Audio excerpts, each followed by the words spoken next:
This is the case of Jeannette De Palma, a 16-year-old who went missing shortly after her birthday and then was found in a place where satanic rituals are known to be held. If you want to know more about this case, please continue watching. What has been issued. And it's just so many questions that I have. Memorial sign. It makes it really Is on the route. And I bet he would run after what he's done. A number of people. The FBI is offering a reward. What was the order of events? never stop looking. Police are now questioning a number of people. On August 7th, 1972, Jeannette De Palma vanished just 4 days after her 16th birthday.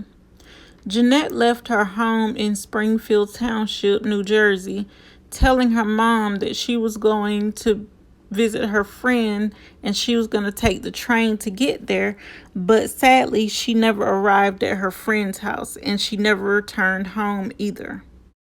At first, her parents thought she had hitchhiked to her friend's house because after she never arrived at her friend's house and she never came home the next evening, her parents unfortunately had to report her missing to the Springfield Police Department the next day. Shortly after she went missing, a decomposing human arm was located outside of an apartment complex on Wilson Road.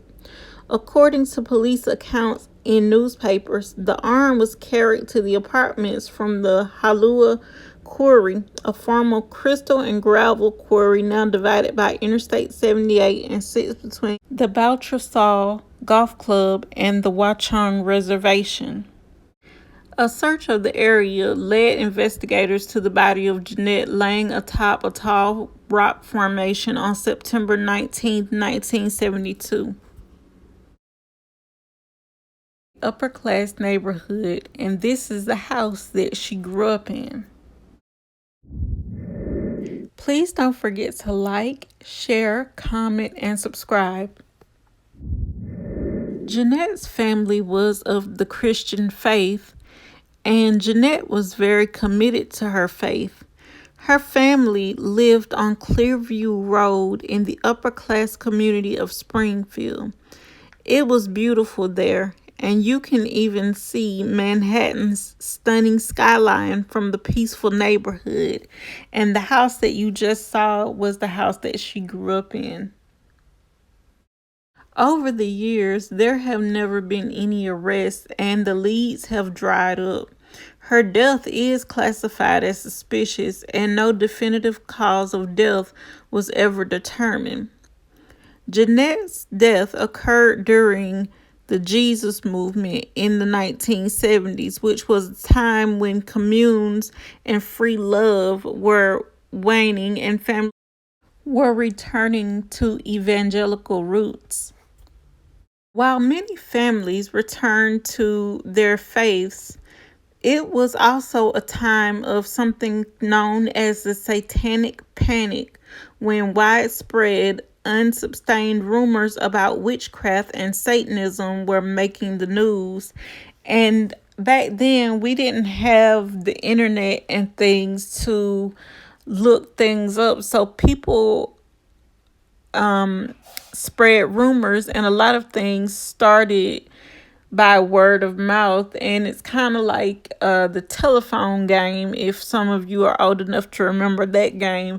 Once you start a rumor and it goes around so many times, things get added to it, some things get taken away, and it's never the same as it originally was when it started out. So a lot of things, like I said, were added to this and taken away, and some people may have even made it seem worse than what it was. So a lot of people, especially young people during that time, out of curiosity, probably wanted to join these satanic cults or groups or what have you. Now, Jeanette's body was found on a cliff that is known to the locals as the Devil's Teeth, and soon the rumors of occult practices were reported statewide.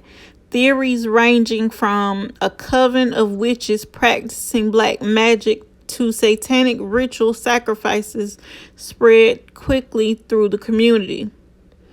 And like I said, this makes young people want to join these cults and these witches' covens, because a lot of people, especially young people, are interested in those types of things because a lot of times they don't understand where some of this stuff comes from and they want to try it out because they think it's cool.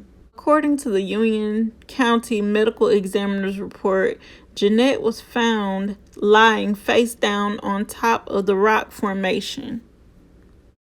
Thankfully, we had dental recognition back then, because sadly that was the way she had to be identified, because her body was in a state of advanced decomposition and an autopsy could not be performed. Skeletal x-rays ruled out blunt force trauma, bullet holes, and fractures. Her cause of death has never been determined. The 1973 crime lab report indicates that Jeanette's clothing included pants, underwear, and shirt, and they were tested, and the soil was compared with hairs collected at the scene. No foreign hairs were found, and stains on her underwear and other clothing items were too degraded for blood and semen testing. DNA testing was unavailable then, but her clothing has been preserved all these years. So now hopefully they can do some testing on these clothes to figure out whose hair or semen, if there's any of that on her underwear, figure out who that belongs to, and hopefully they can find out who killed her and her family can get some type of justice even after all these years. According to the now defunct Daily Journal, the searchers that found Jeannette said they located her body inside a coffin shape made out of wood surrounded by makeshift crosses made from branches. And there are also theories about her, one being that Jeanette's parents described their daughter as someone who tried to lead others to Jesus and was involved in community programs to help drug addicts. They said she was also planning on attending a Bible college. According to another report by the Daily Journal, a number of sacrifices involving dead animals were reported in the Wichung Reservation, less than 2 miles away from Jeanette's body. In addition, around the same time period, Union County Park Police also found burning candles, a bowl of blood and feathers, and pigeons with their necks snapped. That sounds like a witch's ritual. I can't remember the name of it, but it sounds like one that I've heard many times, and I'm drawing a blank right now, so I can't think of the name of that ritual, but it's like one that is not really very common, but it's like, I think one of several, is probably like the third most common that I've heard of. I know that there are many others, but that's one of the 3 most common ones that I've heard of witches using. Now, there was a detective by the name of Detective Schwartz on the case at this time, and one of the theories that he believes is that drugs were involved and she overdosed.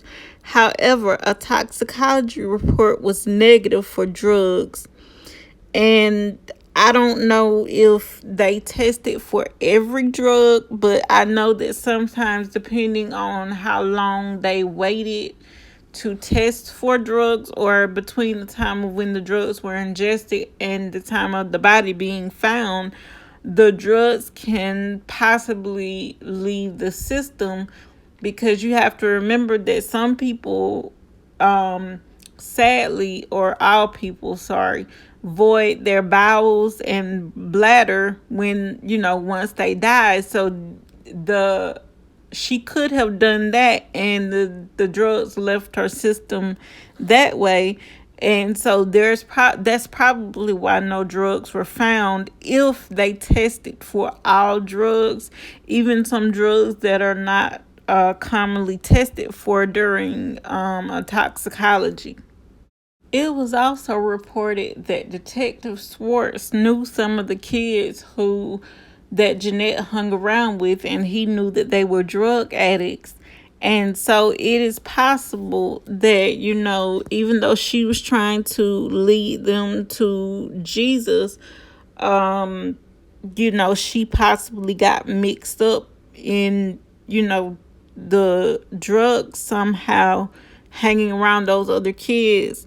But Detective Schwartz had said that he believed that after so much time had passed, he hopes that someone would have a heart and come forward, but by now nobody has. And usually people are not going to come forward and tell what they know, because they are afraid that, especially if they were there, they would be possibly blamed for, her death or being involved in her death somehow. And some people, even though they weren't involved in her death but were there, they also are afraid of being identified. But like I always say, you can give these tips, and you can remain anonymous if you choose to do so. And as always, I will leave a link where you can find this article in the description box down below. But unfortunately, guys, that brings me to the end of today's video. If you like this video, please don't forget to leave me a like. Don't forget to leave me a comment down in the comment section below. And if you are not subscribed, please make sure you subscribe before you leave, because that helps me out so much. And until next time, guys, thanks for watching, and I'll see you on the next one.